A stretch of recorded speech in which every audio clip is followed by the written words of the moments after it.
There will likely be times in your academic and professional career when you will be called on to use primary source materials and to distinguish them from secondary or tertiary sources.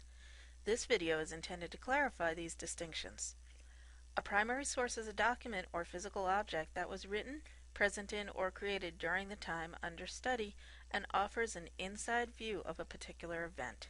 Primary sources have not been filtered through interpretation or evaluation, but exist as they did at the time they were created. Because primary sources are the accounts of people who were actually there, they are the original materials on which other research is based. As such, they serve an important role in providing evidence when trying to make an argument or discover and describe a truth.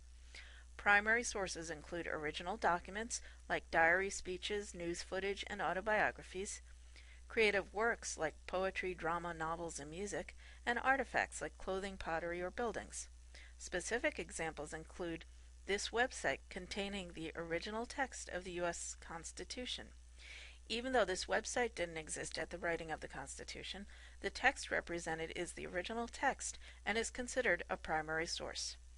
A journal article reporting new research is also a primary source. Articles are written for many purposes. Some serve the purpose of reporting original research that has been carried out, and these reports are primary sources. A secondary source may interpret or analyze a primary source, and so is generally written after the event under study with the benefit of hindsight. These sources are one or more steps removed from the event. Secondary sources are not evidence, but rather commentary on and discussion of evidence. Secondary sources may have pictures, quotes, or graphics of primary sources in them. Secondary sources include histories, criticism, analysis, and commentary, biographical works, or other books that are not fiction or autobiography, which are primary sources. Tertiary sources generally provide an overview or summary of a topic by synthesizing information gathered from other resources. They may contain primary or secondary sources. For example, an online encyclopedia entry about the U.S. Constitution may contain the text of, or a complete image of, or a link to the entire text of the Constitution. Tertiary sources can also be collections or distillations of primary and secondary sources, such as databases, bibliographies, and directories. Tertiary resources often provide data in a convenient form or provide information with context by which to interpret it. Examples include almanacs, indexes like periodical databases that are used to identify primary and secondary sources, or textbooks.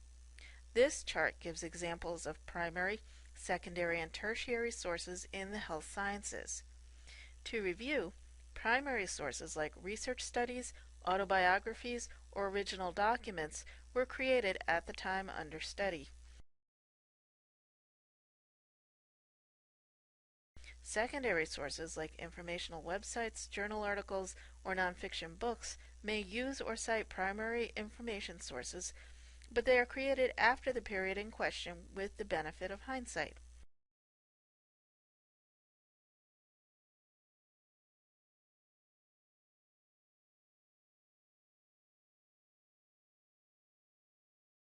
And tertiary sources like dictionaries, encyclopedias, or textbooks are collections or distillations of primary and secondary source materials. And by now you may have guessed the line between secondary and tertiary sources isn't always clear. What is most important to know, however, is that primary sources were created at the time under investigation and give us first-hand insight into that time.